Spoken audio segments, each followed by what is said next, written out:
Paz Senhor, meus irmãos. Amém. Queria convidar você a abrir sua Bíblia no nosso texto base, Colossenses capítulo 1, versículo, vamos ler o 9 e o 10. Por essa razão também nós, desde o dia em que soubemos disso, versículo 9, não deixamos de orar por vocês e de pedir que transbordem do pleno conhecimento da vontade de Deus, em toda sabedoria e entendimento espiritual. Dessa maneira poderão viver de modo digno do Senhor, para o seu inteiro agrado, frutificando em toda boa obra e crescendo no conhecimento de Deus. Amém? Irmãos, nós podemos pensar na definição da palavra igreja de várias formas. Nós podemos falar sobre igreja visível e igreja invisível, igreja pessoa jurídica. Tem várias formas de pensarmos essa palavra igreja. Mas no contexto da nossa conferência, quando nós estamos falando de igreja, nós estamos falando sobre a nossa comunidade local. Nós estamos falando sobre os grupos de crente que se reúnem aqui nesse local em Água Fria para adorar a Deus. Então, igreja para nós, nesse momento, nessa conferência, é isso. Somos nós, os crentes, que se reúnem aqui em Água Fria para adorar a Deus. Esse grupo particular de crentes que se reúne aqui, do qual nós fazemos parte, ele é um grupo bem particular, né? Não existe outro grupo que nem nós, porque só tem um de nós, né? Então, se nós nos reunimos aqui, só existe esse tipo de grupo aqui. E essas pessoas, talvez de maneira, às vezes ativa ou não, elas influenciam na nossa rotina, na nossa vida. Às vezes tem irmãos que a gente não sabe nem o nome, mas que a gente conversa com ele. Oi, meu irmão, tudo bem? Tá tudo na paz, tudo na paz. Você não sabe nem o nome do irmão, mas você conversa. Às vezes está num dia angustiado, o irmão fala, olha, que bom que você veio. Aí você já fica mais, rapaz, alguém pensou em mim aqui.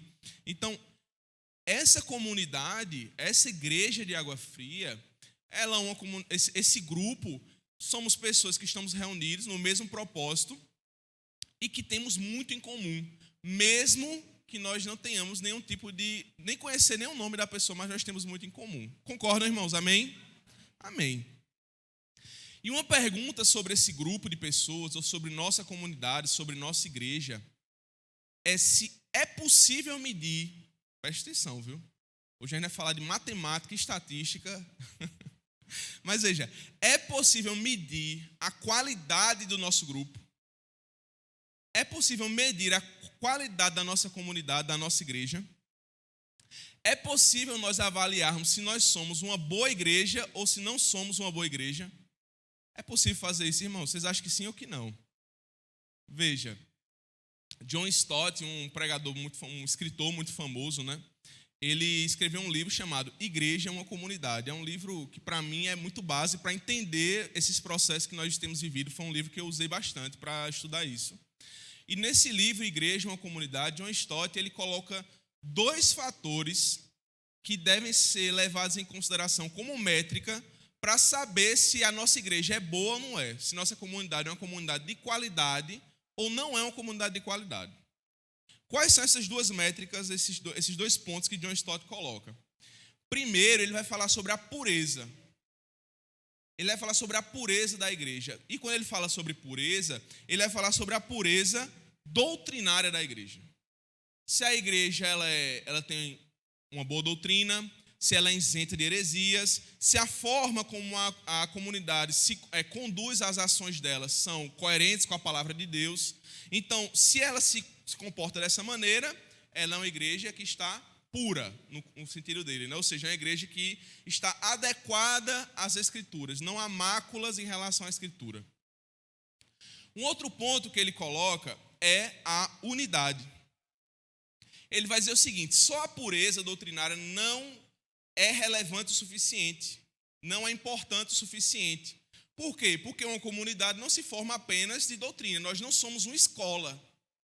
A igreja não é uma escola, nós não estamos aqui num seminário. Esse momento que eu estou falando, nós estamos no meio do culto, adorando ao Senhor, e não é um seminário, eu não estou aqui para ensinar apenas, né? Apesar de ter ensino. Mas não podemos medir se nossa igreja é boa ou ruim somente por fatores de conhecimento teológico. Mas também nós temos que medir se nossa igreja é uma igreja unânime, única, unida. Se nós vivemos como membros desse corpo em comunhão.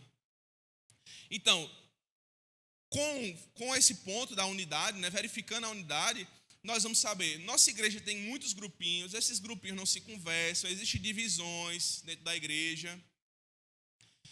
Quando o John Stott coloca esses dois pontos, agora, vou abrir o parênteses aqui, né, como nosso pastor fala, cartas à igreja de Água Fria, agora chegou a hora de nós fazermos uma análise da nossa igreja frente a esses dois pontos que John Stott coloca.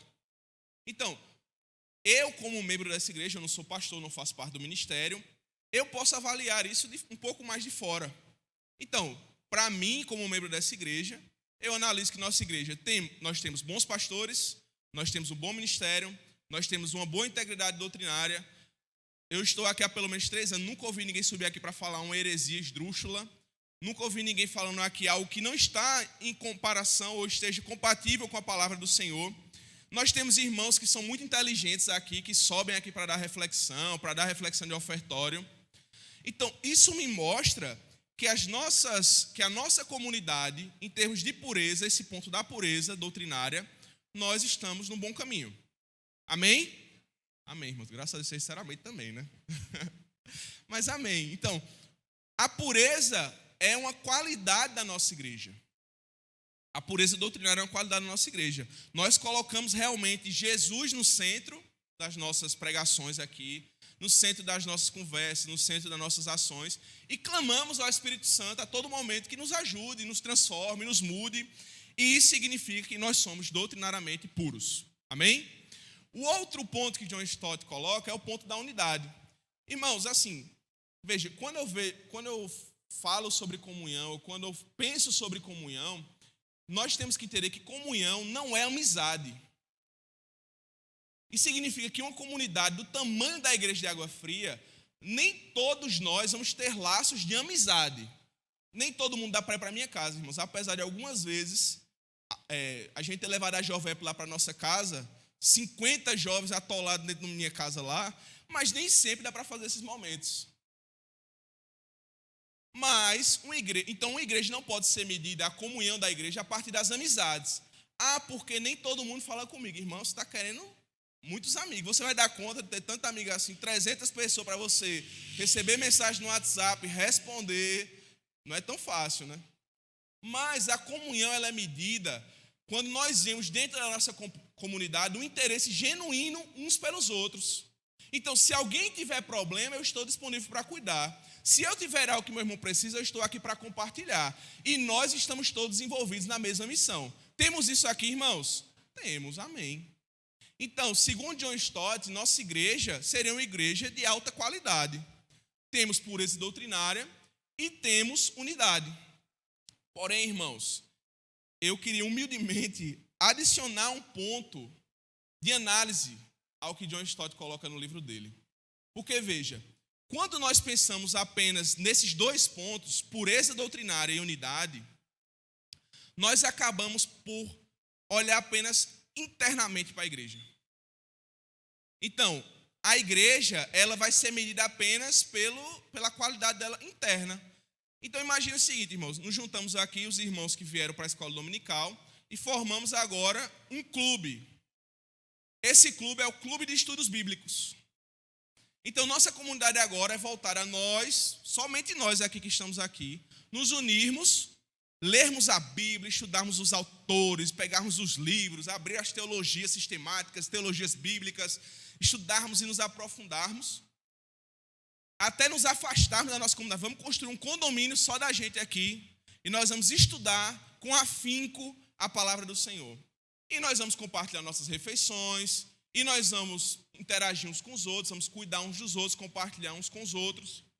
Veja que dessa forma a gente cumpriria o que foi colocado, os dois pontos, sim ou não? Cumpriríamos. Aí a pergunta é, mas nós seríamos uma boa igreja, irmãos? Não seríamos. Por quê? Porque o ponto que falta para John Stott é o tema da nossa conferência.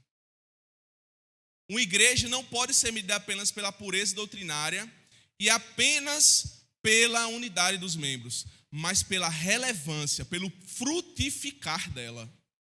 Nossa igreja, um método de avaliar ela também é quantos frutos nós estamos dando em nossa comunidade, quão relevante é a nossa igreja, quão relevante nós estamos sendo no meio onde nós estamos inseridos.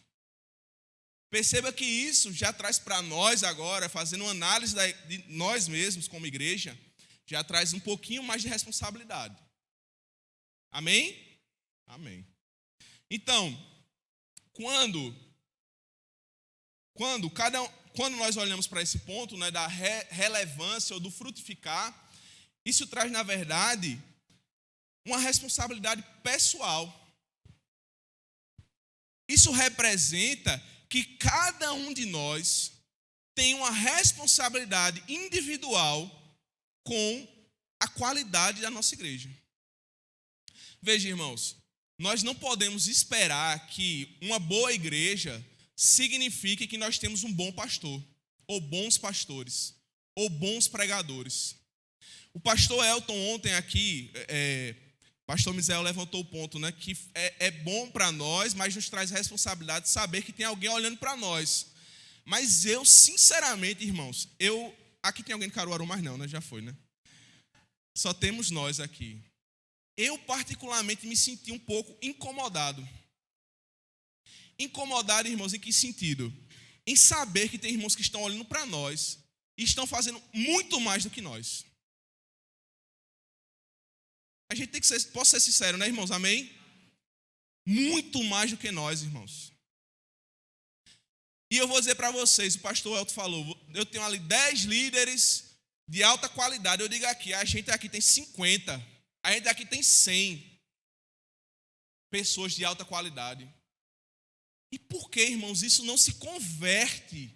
E por que isso não se converte num interesse genuíno, uma responsabilidade pessoal, para que nós possamos servir e frutificar, irmãos? Então, ontem, eu senti muito assim, que bom que nós somos referência. Mas talvez nós não estamos sendo, como é que eu posso dizer, de maneira tão agradável, né, para os irmãos, né? Nós não estamos sendo referências como deveríamos ser. Nós temos um belo projeto, nós temos uma boa doutrina, bons materiais, mas eu sinceramente sinto que falta um engajamento pessoal e responsabilidade pessoal de cada um dos membros da nossa comunidade para que nós possamos realmente frutificar. Então, se nós olharmos esse aspecto para medir a qualidade da nossa comunidade, eu acho que aqui a gente não recebe um 10. Se na pureza e na unidade nós podemos até dizer que recebemos um 10, no aspecto de relevância e frutos, talvez nós não estejamos no 10. Por quê, irmãos? Porque precisamos assumir a responsabilidade pessoal com essa comunidade. Em Colossenses, Paulo afirma que os crentes devem buscar sabedoria e discernimento, mas que essa sabedoria, esse discernimento, não são o fim em si mesmo. O pastor El também falou sobre isso. Essa sabedoria, esse discernimento, esse conhecimento da palavra, eles devem se expressar numa prática. Então, vocês estão me ouvindo aqui, e vou abrir um parênteses. Muitos irmãos, e eu acho isso interessantíssimo. Presta atenção, irmão. Desculpa, irmão, hoje vai ser... Eu não dormi bem, aí eu vou falar agora, perdi um pouquinho o filtro, mas eu vou falar.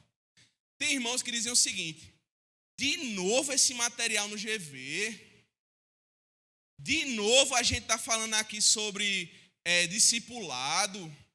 Aí você olha para o GV não tem um visitante. Aí você olha para os frutos do GV, não se tem suficiente. Então, o de novo é porque precisa. O de novo é porque nós estamos ouvindo e nós estamos consolidando em nosso coração, interiorizando aquilo que nós estamos ouvindo e lendo, estudando e aprendendo. Então, o que Paulo está falando aqui é justamente o que muitas vezes nós estamos passando quando estamos revendo esse material. Quando nós estamos tendo que falar novamente sobre frutificar, novamente sobre consolidar. novamente sobre o que é discipulado, novamente sobre o que é ser igreja. Ele está falando, vocês têm conhecimento, vocês têm sabedoria, mas isso não está se transformando em prática. Então, para Paulo, esse saber e esse agir, eles têm que andar junto, porque o andar aqui, ele vai refletir os resultados, os frutos, o frutificar, a gente está falando de frutos, os frutos, eles vão refletir se realmente aquilo que nós estamos falando e aprendendo se tornou algo real em nossas vidas. Então, todo mundo aqui, irmãos, todos nós aqui, e os irmãos também que faltaram, são doutores em discipulado de igreja. Quando a pessoa faz faculdade, mestrado, doutorado, aí tem um PhD. Todo mundo aqui é PhD em discipulado. Doutores em o que é igreja, o que é ser discípulo, quais são as ferramentas do discípulo. Isso aqui, irmão, a gente sabe ou não sabe, irmãos? Sabe. Estamos estudando isso há anos, PhD já formamos já o graduado, doutorado, mestrado, já formamos. Mas Paulo está dizendo, esse aprendizado, ele precisa se manifestar em quê? Em frutos, em resultados. Então, irmãos, aí eu vou abrir agora para falar o seguinte, outra forma de medir, então, a qualidade da nossa igreja, é se a gente fizesse uma média, vamos dizer assim, uma média individual, da qualidade individual de cada um dos membros. Quem lembra de média, irmãos? Quer dizer o seguinte, se tem um 10 e tem um 0, então a média é quanto? 5, né? Se tem um lá em cima, um lá embaixo, eles vão se encontrar no meio. Quando uma igreja ela é menor, quando temos uma igreja menor, estatisticamente, cada elemento novo naquela comunidade, naquele conjunto ali, ele afeta a média. Então, por exemplo, se eu tenho uma comunidade que tem 10 pessoas e entra um crente 10, a média sobe muito. Se eu tenho 10 irmãos e entra um que é média 0, a média baixa muito. Só que, irmãos, presta atenção. Quando nós temos uma igreja do tamanho da nossa, um campo do tamanho do nosso, cada vez mais o elemento individual, o indivíduo, a média dele se sobe de qualidade ou se desce, afeta menos a média. Isso pode parecer uma coisa boa em um primeiro momento, sim. Por quê? Significa que se entrar um mau membro na nossa igreja, na média, nossa igreja continua sendo boa. Amém, irmãos? Estão me acompanhando? Eu sei que a matemática é chata, mas os irmãos vão entender onde eu estou querendo chegar. Mas também significa que, se nós queremos subir a média, todos nós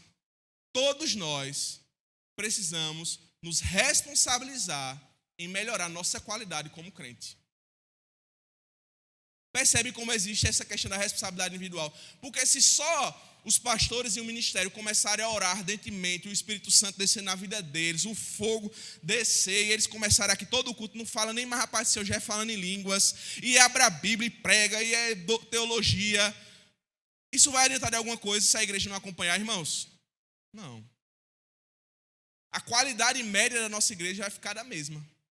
Por quê? Porque um grupo restrito de pessoas não vai mudar o todo, porque nossa igreja é muito grande. Isso significa que quem é que tem que mudar, irmãos? Diga assim, eu tenho que melhorar como um crente. Eu tenho que me engajar. Eu tenho que assumir uma responsabilidade individual de buscar a Deus. Eu tenho que ter uma responsabilidade individual de buscar melhorar a qualidade da comunhão da nossa igreja. Eu tenho que cuidar dos meus irmãos. Eu tenho que me engajar com os meus irmãos. E eu tenho que ser relevante onde eu estiver inserido. Eu tenho que ser relevante para a bomba do Emetério, para a água fria, para as pessoas que trabalham comigo, para as pessoas que estudam comigo, para os meus vizinhos. Eu tenho que ser relevante. As pessoas têm que olhar para mim e ver Cristo agindo na vida delas através de mim. Então perceba que quando nós individualmente começarmos a agir dessa forma, o pastor Misael também falou sobre isso, individualmente agirmos dessa forma, nossa qualidade coletiva vai o quê, irmãos? Subir, vai melhorar. Amém? Amém. Por isso que esse texto de Colossenses, ele é tão central nessa conferência, tão central nesse tema que nós estamos falando, de servindo e frutificando. Quando Paulo fala frutificar em toda obra, perceba, quem é que frutifica, irmãos? É uma pergunta. Quando ele fala frutificando em toda obra, pode abrir aqui, por favor. Quem é que frutifica? É a obra? É, irmãos, é a obra. Olha, pergunta de português, né? Ficou difícil, né? Na frase frutificando, aquele professor que tinha, né? Na frase frutificando em toda obra. Quem é que frutifica? Quem é o sujeito que frutifica? É a obra? Não é, irmãos. O sujeito da frase somos nós, sou eu. Porque assim, claro que um fruto, uma obra que vai ser realizada é a evangelização e a multiplicação. Mas essa não é o único fruto do crente. Inclusive, essa não é a única obra a qual nós devemos estar engajados. A minha santificação é uma boa obra. A minha forma de agir no meu trabalho é uma boa obra. Ajudar as pessoas ao redor, mesmo sem evangelizar, é uma boa obra. E em tudo isso, o crente revela o quê? Os frutos. Então, irmãos, a mesma coisa quando Jesus conta a parábola do semeador. Quem é o solo? É a palavra? Não. O solo é quem? É quem está recebendo a semente. Quem vai dar fruto é o quê? É o solo. Olha, a parábola é sobre o solo. Vai ser um solo fértil que vai crescer a árvore, ou seja, os frutos vão aparecer da árvore que vai surgir dali. Entenderam, irmãos? Então, aqui, o objeto de Paulo é dizer, você, eu, nós, temos que frutificar. Nós temos que demonstrar de maneira visível e externa, para que todas as pessoas vejam os resultados da transformação que Cristo fez em nosso coração. Isso é frutificar, irmãos. Então, não é a igreja como instituição que representa esse... peguei o errado ainda. Não é a igreja como instituição que vai apresentar esses frutos. Quando a gente fala sobre os frutos da igreja, a gente fala de maneira, vamos dizer assim, só para aglutinar os frutos individuais. Então, quem dá fruto é você, irmão. Cada crente individualmente. Então, o que é que isso representa? Que o sucesso ou o fracasso do nosso grupo de vida, da evangelização e do crescimento depende, em primeiro lugar, de Deus. Amém? Tudo depende de Deus, irmãos. Concordam?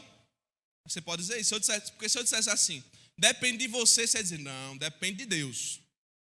Alguém poderia dizer isso, né? Aí eu pergunto a você, é da vontade de Deus que essa obra multiplique, irmãos? É sim ou não, irmãos? É da vontade de Deus que novas vidas sejam alcançadas pelo Evangelho, sim ou não? É da vontade de Deus que sejamos leitores assíduos da palavra e crente de oração, sim ou não? É da vontade de Deus que nossa igreja seja conhecida em Água Fria, na Bomba, numa Arruda, como uma comunidade de crentes verdadeiros? Então, da vontade de Deus já é. Amém?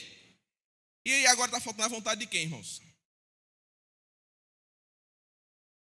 Se a vontade de Deus já está exposta a nós, crentes verdadeiros, crentes fiéis, amém? Só tem crente verdadeiro e fiel aqui, amém, irmãos?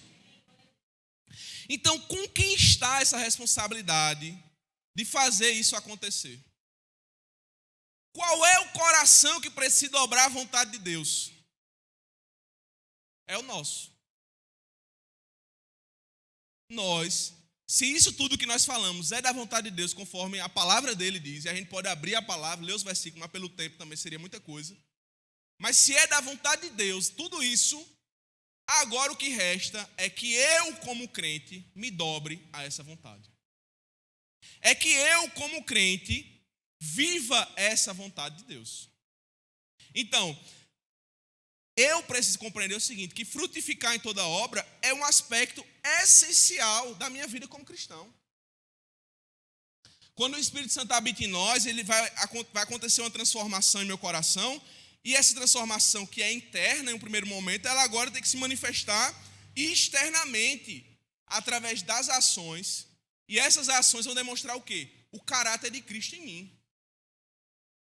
A obediência que Cristo teve é a mesma obediência que eu tenho que ter. E quando Ele nos comissiona, e Ele mostra a nós, e Ele exige de nós o quê? Obediência também. Então, irmãos, ao olhar para esse texto de Colossenses, eu vejo que uma vida transformada pela fé, uma vida transformada de maneira genuína pela fé, ela tem que se expressar nessas ações visíveis de fidelidade e de santidade. Ela tem que expressar isso porque nós estamos unidos com Cristo. Quando nos convertemos, quando aceitamos Jesus como nosso Salvador, fomos colocados em uma árvore, enxertados em uma árvore onde estamos ligados a Cristo, irmãos. Então, como é que pode? Cristo é frutífero, irmãos? Sim. Então, se eu estou na mesma árvore, esse ramo também tem que dar fruto. Esse ramo também tem que mostrar externamente os nutrientes que eu tenho recebido através da palavra e da oração. Então, eu gostaria rapidamente, irmãos, de observar esses aspectos importantes que estão nesse texto, sobre frutificar em toda obra. O primeiro aspecto aqui, irmãos, é que para frutificar em toda obra, eu preciso ter uma vida transformada pela fé verdadeira. Esses frutos, eles vão demonstrar se minha fé é verdadeira ou não. Eu lembro, no acampamento do ano passado, a gente estava ainda entendendo o MAP, começando a trabalhar com o MAP, um adolescente muito falado aqui, né, pelo nosso pastor, um adolescente André, ele me fez uma pergunta interessante, que em primeiro momento eu achei que era uma pergunta simples. E na pressa, eu saí, disse, daqui a pouco eu te respondo, e saí, e aquela pergunta ficou na minha cabeça. Ele perguntou, Patrick, quando Jesus fala assim, pelos seus frutos vos conhecereis, o que são os frutos? Parece uma pergunta simples, né, irmão? O que são os frutos? Mas o fruto, e aí eu fiquei matutando, e eu disse, meu Deus, já sei. André, quando você olha para uma árvore, igual Jesus olhou para aquela figueira, o que é que Jesus procurou? Frutos. O fruto vai ser o que vai demonstrar se você realmente foi transformado ou não pela ação do Espírito Santo em sua vida. Então, dar fruto é um indicativo da maturidade e do crescimento espiritual. Então, à medida que os crentes vão crescendo, à medida que nós vamos crescendo em relacionamento com Deus, nós nos tornamos mais afiados em falar sobre isso. Nós nos tornamos mais eficazes em falar sobre Deus. Tudo bem, irmão, você é um novo convertido, você vai falar de Jesus, você vai falar, às vezes, até uma coisa que não é verdade. Um novo convertido, quando ele chega para alguém, ele pode falar até, às vezes, uma coisa que não está compatível com a Bíblia, ele não estudou o suficiente, ele não sabe. Mas o normal é que, à medida que o crente vai crescendo, em fé, em busca de Deus, em busca da verdade, orando, é que o seu evangelismo se torne o quê? Mais eficaz, mais correto, mais coerente, que o seu testemunho, conforme o Espírito Santo vai transformando a sua vida, se torne um testemunho mais próximo da realidade de quem Cristo é. Amém? Então, o fruto, ele vai ser esse indicativo. Então, frutificar em toda boa obra, primeiro tem que iniciar com essa vida transformada. O meu interior, ele tem que ser transformado. Então, quanto mais livremente o cristão vai entregando a sua alma, a sua vida para o Espírito Santo, mais forte se tornará a produção desses frutos. Então, livremente, irmãos. Veja, Deus não vai forçando os crentes a ser mais crentes. O crente, ele vai entendendo que ele precisa viver para Deus. O crente verdadeiro, a fé genuína, ele vai entender que ele tem que liberar o coração dele para ser cada vez mais transformado pelo Espírito Santo de Deus. E à medida que ele vai sendo transformado por Deus, mais frutos vão sendo o que, irmãos? Produzidos. Então, esse interior, ele vai fluir para o exterior através do quê? De um coração entregue diante de Cristo, de um coração rendido ao Espírito Santo de Deus, de um coração transformado pela palavra de Deus. E para isso, irmãos, é necessário uma vida devocional disciplinada. Eu preciso ler a palavra, eu preciso orar em casa, eu preciso jejuar, eu preciso cantar louvores no meu dia. Então, essa vida interior, ela vai fluir de acordo com a minha vida devocional. Agora, se eu só deixar para orar na igreja, tem gente que deixa para orar só na igreja. Aí diz, o culto foi tão frio. Claro, irmão, você chegou com o motor desligado? A gente chega aqui, irmãos, isso é um ponto crucial sobre culto. O culto é nossa reunião para entregar a Deus. O culto não pode ser visto como um momento de ficar recebendo. Pode receber de Deus? Posso. Mas eu não posso sair da minha casa com a intenção no meu coração de ficar recebendo, de que o Espírito Santo se move em mim de maneira sobrenatural, sendo que em casa eu nem converso com Deus, eu não abro minha Bíblia. Frutos vão surgir conforme a minha vida devocional em casa se desenrolar. Então, por que temos tantos problemas com o serviço, irmão? Por que temos tantos problemas em se engajar com as coisas de Deus? Porque nós queremos fazer isso só aqui. Só aqui dentro. Então, é necessário que nossa vida seja transformada pela fé verdadeira para que nós possamos frutificar em toda a obra. Isso começa de maneira interior. E aí sim, esse interior, ele vai se transformar em ações visíveis de fidelidade e de santidade. Isso significa que meu testemunho, o meu comportamento, minha forma de ser, minhas ações vão estar sempre refletindo o quanto eu sou fiel a Deus e o quanto eu estou buscando a minha santificação. Então, quando nós falamos de boas obras, talvez o nosso conceito, deturpado pela nossa cultura católica geral, né, nacional, né, vamos dizer assim, seja entender apenas como benfeitorias para os outros. Só que boas obras não é isso. Boas obras é esse desdobramento natural da fé dentro das coisas que Deus mandou que nós fizéssemos. Então, tudo aquilo que Deus mandou eu fazer e eu faço é uma boa obra. Então, o meu relacionamento com o meu irmão, o meu serviço ao meu irmão, mesmo sem ser entregando algo a ele ou dando uma ajuda financeira a ele, também é uma boa obra. Então, essas boas obras, apesar da salvação ser pela fé, elas vão evidenciar que nossa fé é verdadeira. Um cristão apático, um cristão que tem uma fé rasa, no geral ele vai ser um bom leitor da palavra, até conhecedor da palavra. Ele pode até ser uma pessoa que, se você der um microfone na mão dele, pode falar alguma coisa, mas isso nunca se reflete em ações. Frutificar requer essas boas obras, irmãos. Requer que essas boas obras, elas estejam no nosso, como se fosse um transbordar, o pastor Elton falou outro, né? Esse transbordar do meu interior. Então, essas boas obras, elas servem como obediência aos mandamentos de Deus. E elas manifestam algumas coisas. Então, o crente que ele age conforme os mandamentos de Deus, ou seja, ele realiza boas obras nesse sentido, ele demonstra, primeiro, gratidão a Deus. Ele demonstra robustez na confiança dele com Deus. Que a confiança dele em Deus é consolidada, é firme, é fundamentada. Nossas ações demonstram isso. Demonstram que há um desejo genuíno de edificar os irmãos. Então, quando estamos fazendo isso, nós estamos mostrando que temos um interesse em edificar nossos irmãos. Também professando o evangelho, porque quando nós fazemos boas obras fora desse ambiente de quatro paredes, nós estamos mostrando às pessoas como o evangelho transformou a nossa vida. Também tapam a boca dos adversários do Senhor. Isso é importante, tá, irmãos? Tem gente aí que só quer uma perninha para falar da igreja. E a gente está dando o corpo todo, não é só a perninha, não. Às vezes a gente está dando o corpo todo.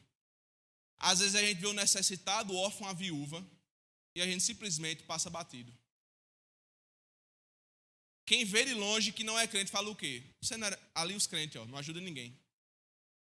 Ali os crentes não fazem nada por ninguém. Vocês não amam? E por que vocês não amaram fulano? Estão entendendo, irmãos, o que eu estou falando? Que quando nós agimos segundo os mandamentos de Deus, nós não damos espaço para os adversários do Evangelho falar do Evangelho.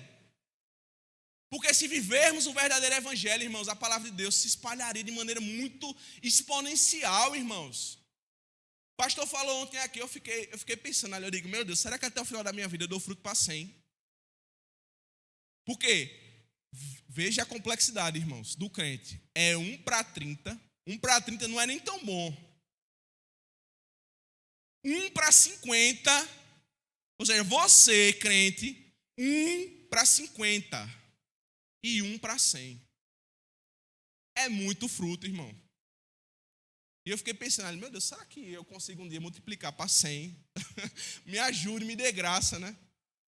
Mas quando agimos, quando nós nos empenhamos em cumprir os mandamentos de Deus, realizar essas boas obras, nós fazemos com que as pessoas também glorifiquem a Deus. Através das suas ações, vidas glorificam ao Senhor. Isso tudo, irmãos, como já falado, mas enfatizando um pouco mais. Isso tudo surge como fruto da nossa união com Cristo e da obra do Espírito Santo em nós. João, por favor, abra sua Bíblia. João capítulo 15, versículo 5.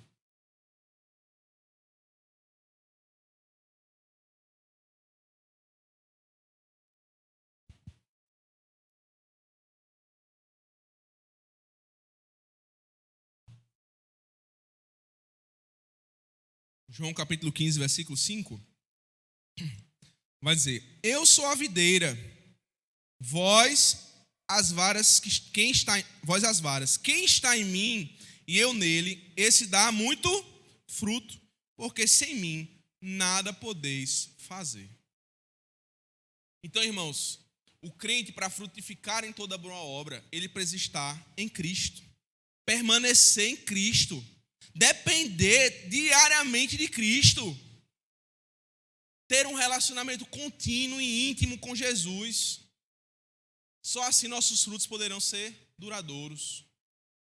Tenho falado muito sobre isso nas oportunidades que tenho tido, e que nós estamos vivendo muitas vezes um evangelho sem paixão. Sabe, irmãos, sem aquela paixão verdadeira por Jesus, assim, Jesus, eu quero te servir, Jesus, eu quero fazer tudo de bom para o Senhor, Jesus, eu quero dar o meu melhor, Jesus, eu quero entregar a minha vida, Jesus, eu quero renunciar, porque eu te amo. Sabe, irmãos, queimar o coração de desejo por servir a Deus. Um coração apaixonado pela obra dele, um coração apaixonado por servir aos meus irmãos, por amor a ele. Muitas vezes porque nós não estamos deixando Jesus estar no centro. Até porque o poder, irmãos, para realizar essas boas obras não vem de nós. Não somos nós que somos capacitados, não somos nós que somos inteligentes, ou que somos eloquentes, ou que vamos ser pessoas que vão dar bons argumentos na nossa faculdade, no nosso trabalho. Mas é uma obra do Espírito Santo em nós. Uma obra inteiramente de Cristo em nosso coração, que vai fazer com que nós possamos realizar essas boas obras.